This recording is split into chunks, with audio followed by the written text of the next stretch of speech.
What's up? We back from break, and like we promised you earlier in the show, we have a special guest joining us here, episode 2, All Things Covered. Before I introduce this outstanding individual, let me give you guys a rundown, and maybe, you can guess who it is. 4-year NFL vet for the best organization in the NFL. So if you know who the best organization in the NFL is, you know who I'm talking about.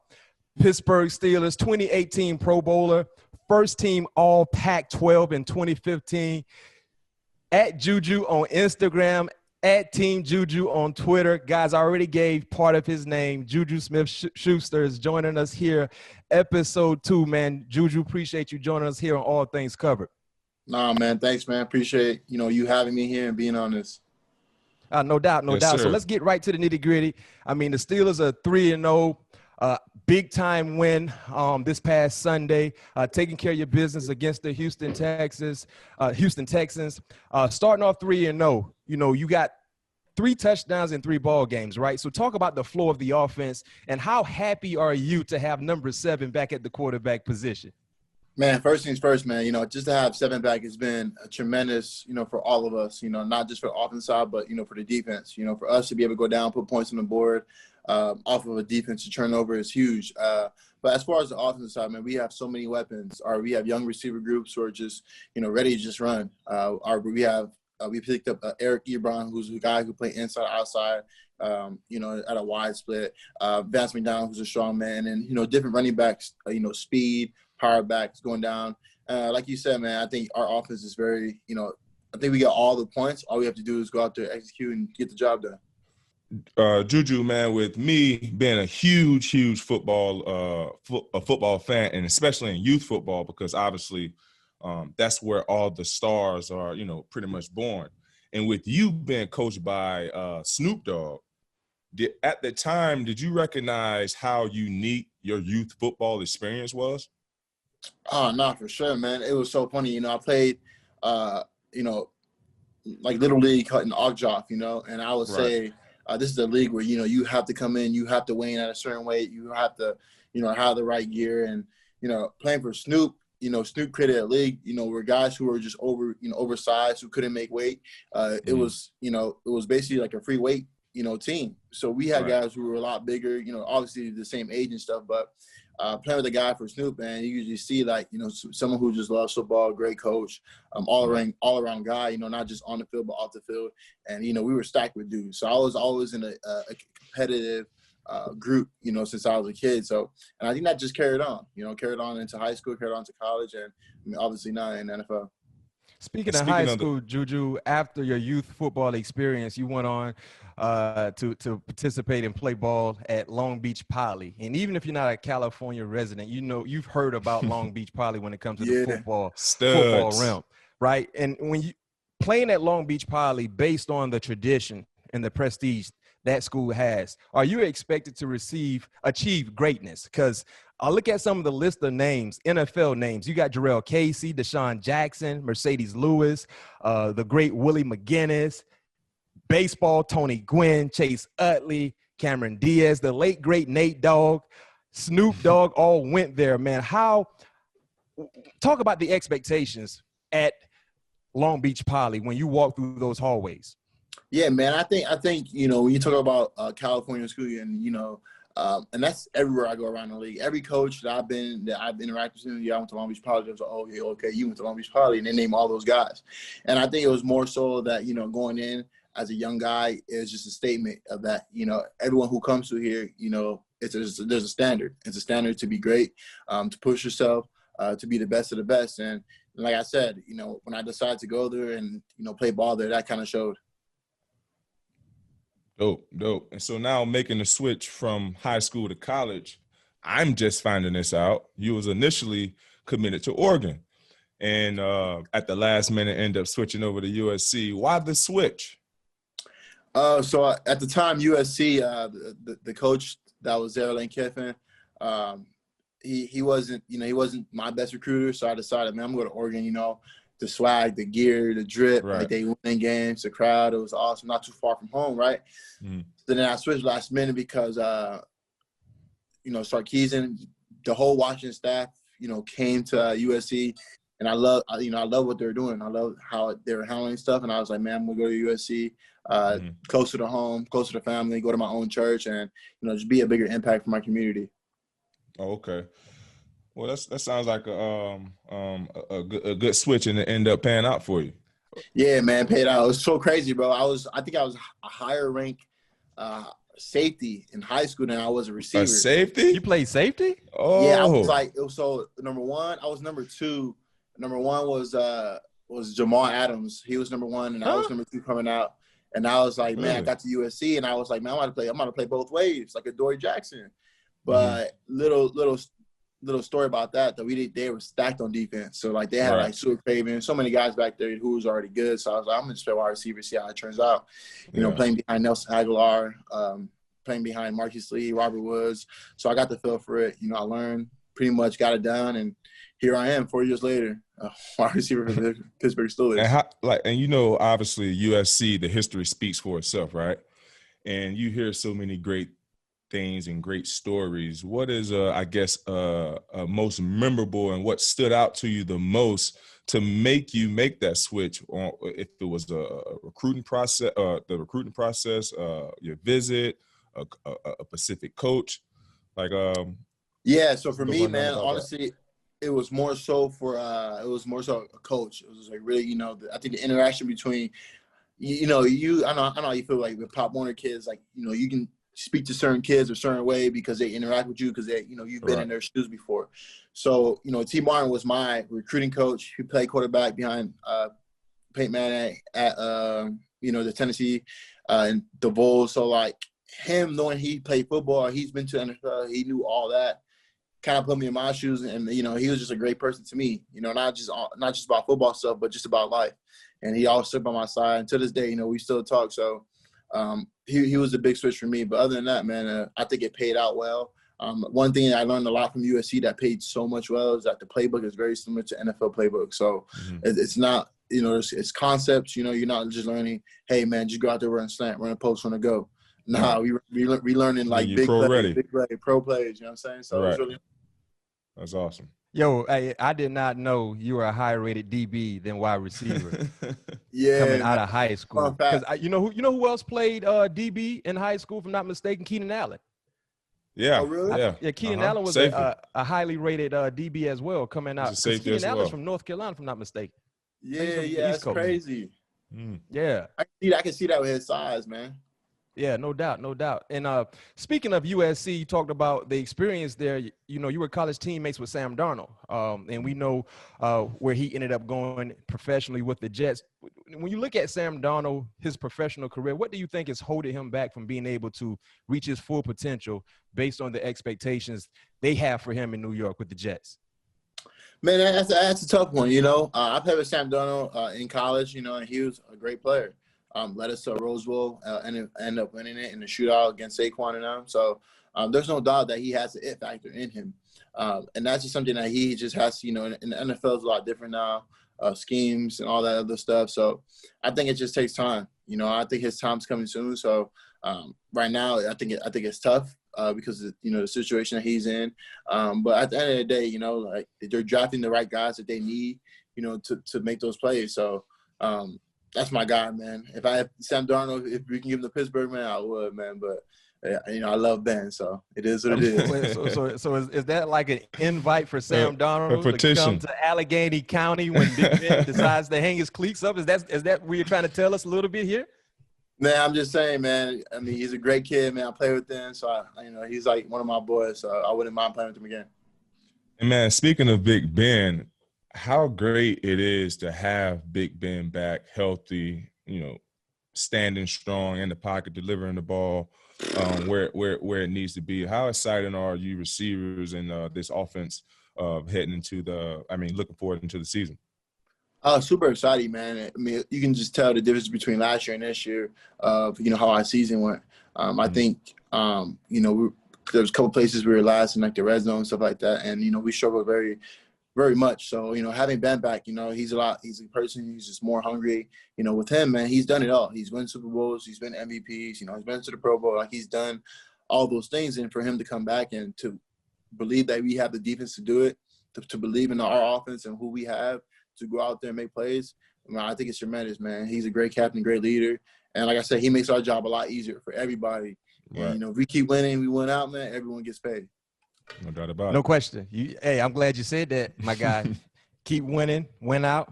Everybody's happy. Everybody gets paid. And speaking of getting paid, this is your final year, your rookie deal. Question for you. A lot of people want to know, Steeler fans and just football fans, JuJu, what is more important to you when it comes to the business side? Being able to reset the wide receiver market, or just being in the best situation possible for you to be able to exceed all the expectations you set forth for yourself? Oh man, I'm more so about, I'm more so about, to be in the best, situation for myself, and, if that means, staying on the team, like I would love that. I would love to be a Pittsburgh Steelers, for life. I would love to be a Pittsburgh Steelers, for life. I've talked to other teammates who's on other organizations and doesn't really work out for them very well, just because, they're offering more money. The grass is not always green on the other side. I kind of like where I'm at with the grass I'm on. It's very green. I've already established, my brand, myself in this organization. So, at the end of the day, man, we can come up with something where, they'll keep me here and I'll be playing for another 4 years. Man, that's awesome, man. Well, let's switch gears a little bit, man. We see you right now in front of your gamer set. First of all, what game are you about to play? I mean, that looks pretty gnarly with all these. Yo, Pat, I thought he was making some beats. I thought he was making I did too. I thought he was in the studio or something. Yeah, nah. So I'm actually about to play. I got Fortnite up right now. I play Fortnite, Call of Duty, Fall Guys, Among Us. And I actually stream. So you guys caught me right before my stream. So I pretty much will be streaming on Twitch, and pretty much, man, I love video games. That's what I do in my free time, my off time. Tomorrow's my off day, so I'll be on here for a good amount of hours. How many hours you put in? How many hours do you put in on your off day? On my off day, bro, I'll go between like 4 to 6. Wow. Okay. So do you get a chance to play with boys? Do you get a chance to play with any fans? Do you let fans know what your online name is so they can lock and load with you? Oh, yeah, man, JuJu love the fans, man. I love the fans, man. So we do like a swipe up, and I'll host a lobby. I'll host like custom games where fans can come in and play. But it's really cool, man. I think it's awesome, man. It's just another platform of my brand to put out there besides just being a football player. It's tough when we're at home and stuff like that. No question. And I like that with you being able to market yourself. And speaking of more of your off the field achievements, man, when you look at what you've been able to do from the social media world, I mean, I think you have one of the brightest personalities, one of the friendliest personalities in all of sports in the NFL, because people relate to you. Even Raven fans like JuJu when he's not scoring on the Ravens defense. And looking at some of your headlines, JuJu, I want you to break this down to me, because help me understand how you were able to achieve all this greatness off the field like you're doing on the football field. You got 1 million YouTube subscribers, right? You got over 1 million Twitter followers, and you got 3.2 million IG followers. Help me understand here on All Things Covered, how did you achieve that? And how can you help me be great and help All Things Covered be great as well, being able to follow your footsteps? Because this is amazing. Yeah, man. It's so crazy, bro. I was anti-social media in college. I started I think going into my junior year, I started my first, Instagram, Twitter, Snapchat. And I was like, man, because I was more so like Marcus Mariota, say if I don't put nothing out there, they can't really give me for anything, unless it's in person, somebody see me do something bad. But more story, I was like, man, I see this as a positive. I want to be a role model for so many kids out there. I'm young. I do pretty much everything that, other NFL players don't do. A lot of NFL players, we do play video games, but not a lot of NFL players do not stream. They do not show their face. They do not let them know that they play video games, So for me, my brand, we wear helmets, about 80, 90% of the time, when we're on the field. And when we're off the field, people would love to see your face, your personality, and it's hard for us to show that. I think basketball players, they get all the followers, soccer, golf, pretty much everyone who can show their face, they get all the love. Where for football players, we're wearing helmets, we're wearing visors, you really can't see our face. Every time we score, you really can't see us unless you put a name to a jersey or a number to a jersey. So for myself, how I see it is that I get every opportunity to go out there and expand my brand. You know, I love working with meat undies. I love working with brands that I love to use. Pizza Hut, Pepsi, Oakley, HyperX, Hyperize, Adidas. And I'm putting myself out there because, you know, I want to be something else besides football. So when football is done, you know, I have YouTube, I have Twitch, I have so many different platforms where I can expand my brand and show people, hey, this is the real JuJu, this is authentic, and this is what you're going to get. So with you building on your brand and having a lot of downtime during the COVID, do you think that helped enhance, you know, your thought process on some of the things you wanted to attack in the future, or, you know, some of the things you wanted to you're trying to achieve right now in a certain brand or a certain company? Yeah, man. So I started my own gaming company called Team Diverge. Something that I love. You know, I love video games, so why not just, you know, invest into something like that I love. So I did that this off season where I'm still in the works of, like, you know, letting people know, like, I have a Team Diverge is my gaming company where we go out, we compete in tournaments, video games. You know, we're gonna have a house, pretty much the whole shebang with another org. You know. So that's pretty cool. And then also attacking stuff for long term, you know. And I tell everybody now, man, you got to do it when you're hot. You know, you can't do it when you're after the game, when you're, you know, lay back on the couch and you like an old sack because, you know, you're done playing football. Now you got to do it now when you're hot, when the eyes are on you, and that's when people love you. So that's how I see it, man. And like I said, constantly just posting, you know, stuff that people love to see all the time. Man, now we're going to transition to I had one more question, Matt. Go ahead. Me and you have something in common, JuJu. We support the same company, Hyperice, and I heard you mention Hyperice. Obviously, I know that you're an ambassador. Did you have an opportunity to get in on the business side? Obviously, I know that you have your own company, and I know you're a very smart young man, and I know you're in some investments as well. Were you able to get in on that side as well? Yeah. I got a lot of stocks, man. A lot of stocks, a lot of business stocks. So it's really cool, man. I think they're good peoples. They always looked out for me since day one. So it's a good family, man. I'm glad to know you're part of that too, man. That's cool. And it's awesome to see that Hyperice logo on the court, on that NBA court. Oh yes, sir. Yes, sir. All right, Matt. We're going to go ahead and switch to the In the Zone portion of the show, all things covered, JuJu. And each week, listeners and viewers, we will have this segment, In the Zone segment, and we're talking about the moment in your career where you were most in the zone. Last week, we had Tyrann Mathieu on the show, and his In the Zone moment actually happened in high school, where he had just a crazy game stat-wise on the defensive side. So, JuJu, when you look at your entire career, high school, collegiately, and professionally, what moment you were most in the zone? Man, I would say that moment for me was it had to be my rookie year, man. You know, I was behind Martavis Bryant, and my whole life, you know, as a kid, you know, I've always been on the best of the team. I've always started, you know. I've never had to, like, you know, sit on the bench or, you know, for no reason, you know, because I was always like, man, I'm going to play, you know what I'm saying? So coming into my rookie year, man, I'm behind AB, I'm behind Martavis, I'm behind, like, these guys who's just, you know, raw talent. You know, Martavis running a 4.3 speed at like 6'4", 6'5", AB doing AB things, and I was like, man, I couldn't even get a starting spot, and it kind of really took a toll on my body because I was like, man, you know, usually I play and start. So then Sunday night football, man, Martavis doesn't get to start. Something happens with the team. Coach benches him, and I get my time, I get my shine.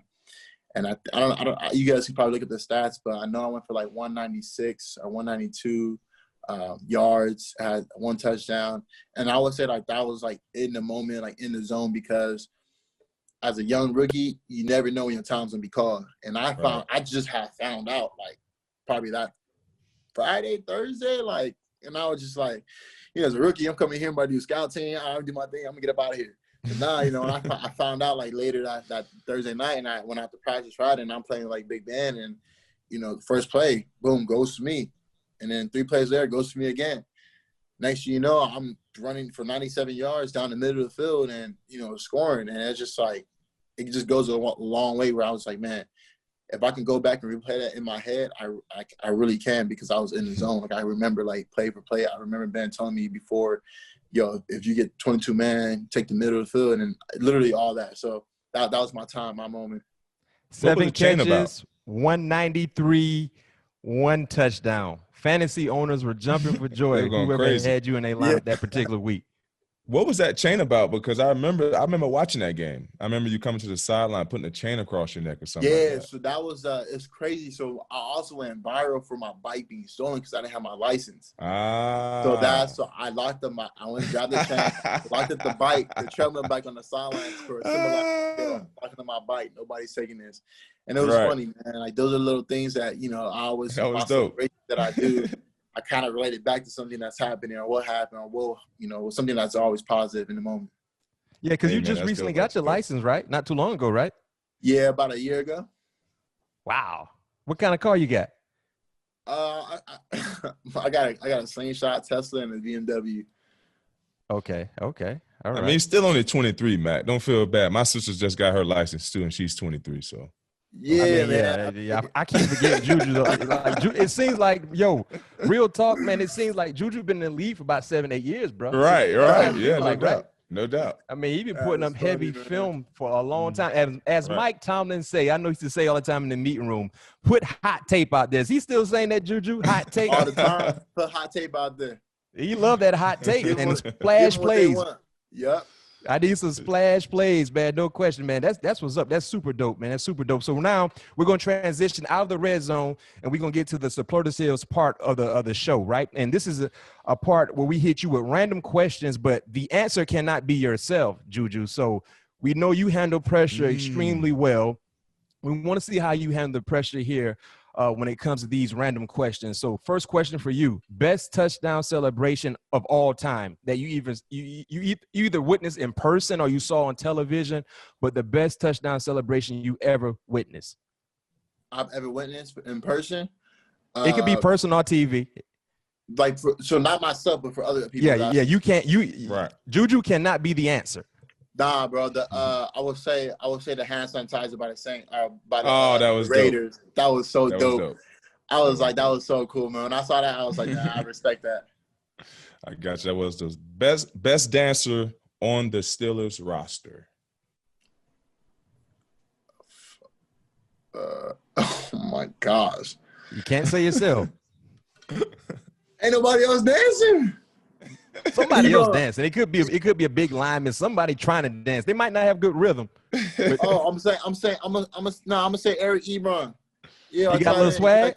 He like to get down. Yeah. Hey, you know what? Y'all boys had a nice celebration this past weekend too, against the Texans. Yeah. He liked that. Yeah. Matter of fact, man, listen. When you score this weekend, because I'm gonna just throw that out in the universe that you're gonna score. Give us something. Like give us something, man. Let us know that it's you talking to all things covered. You're talking to Pat and BMac when you get in the end zone, man. Give us a little something. Can you do that for us? Yeah, for sure. Pat P, I'm out. See the undercover, man. I don't know. I don't know. We'll see something, man. I think it's something. You got enough time. You got all week to prepare. If y'all need to rehearse it during situational Thursday. I know y'all still doing situational Thursdays out there on the South Side, man. Just give us something, man, and make sure you let it know, man. That's for all things covered. Pat P and BMac. Who is the best gamer right in the league right now? Who is the best gamer? Right now? Yeah. You can't say yourself. When we talking about Fortnite, I'm gonna say Mike Evans is up there. Oh, Mike Evans got some game? Yep. If you talk about Call of Duty, I'm gonna say Stephon Diggs. There's two guys I play with who are really good. Do you ever real quick question to follow that up? Do you think esports will ever be as big as football here domestically? Nah, man. Football, bro. You understand, man. Football, it's only like 6 months of it, and it's the most viewed sports all around the world. So, video games all the time. That's something that's like all the time. People were talking about, man, we might not have football. People go crazy. Yeah. Man, well, I hope it does a nice little hit because I got some stock in esports, so that'd be great for me. Oh yeah, for sure, man. Got you. I'm gonna stream more. Let's keep it going. The toughest cornerback matchup in your career. And it could be high school. Nah, I'm not nobody in high school. Nobody like that. I would say this shit. I would say Marlon Humphrey, man. Marlon Humphrey. Yeah. Marlon Humphrey do have some punch. I played against Gilmore. You know, I feel like I should have more opportunities against him. You know, I played against, you know, Ramsey. And I really didn't see him. I think Marlon Humphrey is like the only. He's like a Tillman. He's ball searching all the time. Right. And that's something that I've noticed. Right? That's his game. That's what he loves to do. So, right. Yeah, I would say him. Okay. What is the toughest loss of your career? Man, against the Saints, man, I came down. You know, I ran like a shallow. It was like a one-step slant. I caught it, and like the weirdest like fumble that can happen. The dude, D-lineman tackled me, ball came out, and it's just like we're right there about to score. Man, it's tough, man. Listen, JuJu, I remember it like it was yesterday. You don't have to talk about that. You know, I remember it like it was yesterday. That's a tough loss for me too. Yeah, you man. You left it all on the line, and unfortunately, you know, that's sometimes that's how the ball drops a little bit. But you bounced back tremendously. Going from the toughest loss, right? What's the favorite record that you hold? Something that we might not know about. You know, it could be football related, it could be gaming related, it could be YouTube related, it could be whatever. But the favorite record that you hold. I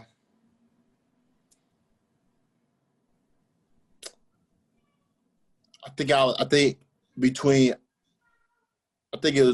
Vinatieri's like we're like 20 years apart. I think he was born I was just being born when he was like playing. He just started in the league, and that was like the biggest separation between an NFL player and the youngest player coming in at the time.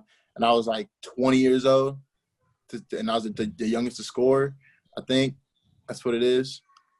Yeah. Vinatieri played too. It was like about 48, 52, right? Yeah, man. Tom Brady exaggerating a little bit. He just broke his record in something. I think it was games played, or it might have been.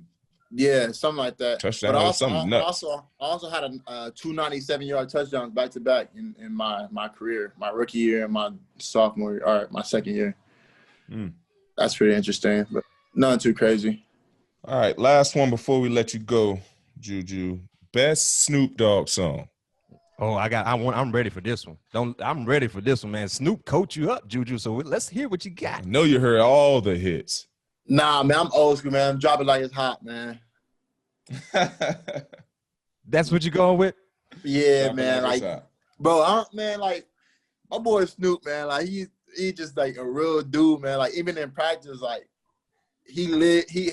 coaches lit everybody high. We just out there balling. Hey, give us your favorite Snoop story as a youngster when you was out there on the youth field with Snoop Dogg, man. What was that like? Give us your favorite Snoop Dogg story.